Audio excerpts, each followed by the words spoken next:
Hey guys, today we'll take a look at Super Mario 64 on the Nintendo 64. Now, I have already covered this game in one form, because I had my old, original PAL version copy. But along with Mario Party 2, I got an NTSC version of this game, which was rather nice. So I figured that with, just the same as I did with Mario Party 2, I'd take a look at a much more complete copy of Super Mario 64. So, and one that isn't actually a million seller, as you can see. So, we have, of course, Mario with a wing cap on, flying around on the front cover. And we have a Goomba and a Boo flying around Peach's castle over there. It's very kind of stylized way they did the Goomba and the Boo and the castle and that sort of thing. It's kind of like some sort of weird claymation. And that flower patch actually reminds me of the one that Peach is in at the beginning of Super Mario RPG. But, yeah. And, as I said, this is the NTSC version, so we have the K to A ESRB rating, kids to adults. On the sides, we have Mario doing what I assume to be a ground pound there, or maybe he's just landing on his feet. We have the penguins over here, and we can actually see that there's a bit of a 3D effect going on because that hill goes over there. For what the penguins are actually doing in front of Peach's castle, I don't really know. We have Mario doing one of those kind of, I don't know what you'd say, leaps that he could do to grab onto things. And we have a rather intimidating shot of Bowser over there. And I've got to say, the CG renders for this game are probably the most intimidating that Bowser ever looked. Anyway, so of course on the back we have all these lovely screenshots of Mario's first 3D adventure.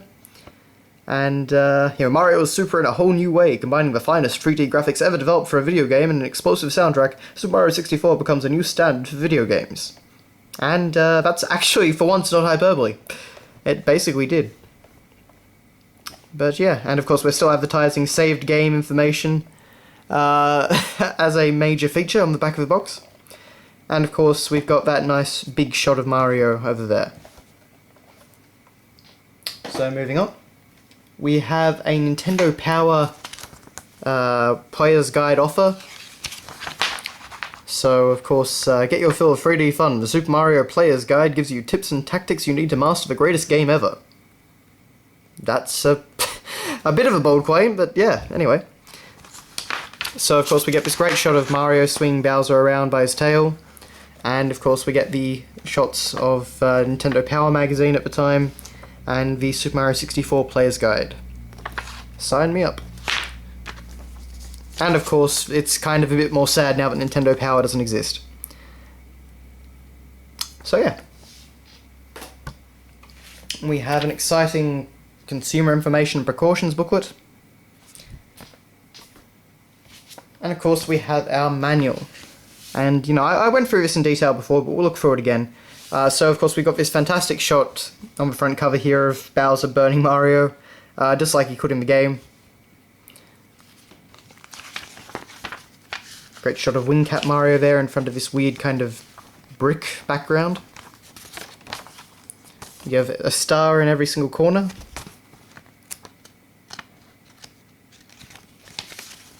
And, of course, we have our story synopsis, where Mario actually talks in, like, proper sentences. So, wow, an invitation from Peach, I'll head out right away, I hope she can wait for me. A plan this maniacal, this cunning, this must be the work of Bowser. Mario's a bit dramatic, a bit more dramatic than I would have thought he actually is, but anyway. It's pretty fun having this sort of thing at the beginning of the game. I mean, Mario having dialogue is pretty interesting anyway. And I think that this was, this would have been the first official Mario game anyway to use full voice acting with Princess Peach. So yeah, it's just a shame that they couldn't continue. It worked quite well in this, but it's just a shame they couldn't continue the quality with Mario Sunshine. That game's cutscenes, so... Anyway, so we have the renders, these very nice renders of all the different movements that Mario could pull off. And, these were really high quality things. This is incredibly good, CG renders for the time. And I honestly still think they look pretty good. So jumping, double jump, triple jump, wall jump. And the number of moves in this game was absolutely ridiculous. I think that's one of the reasons why I always, really enjoyed it so much. Because there was kind of so much just to fiddle around with, and you could really just kind of mess around for ages. You didn't actually even have to play the game. We get this great kind of cardboard cutout of Princess Peach's castle.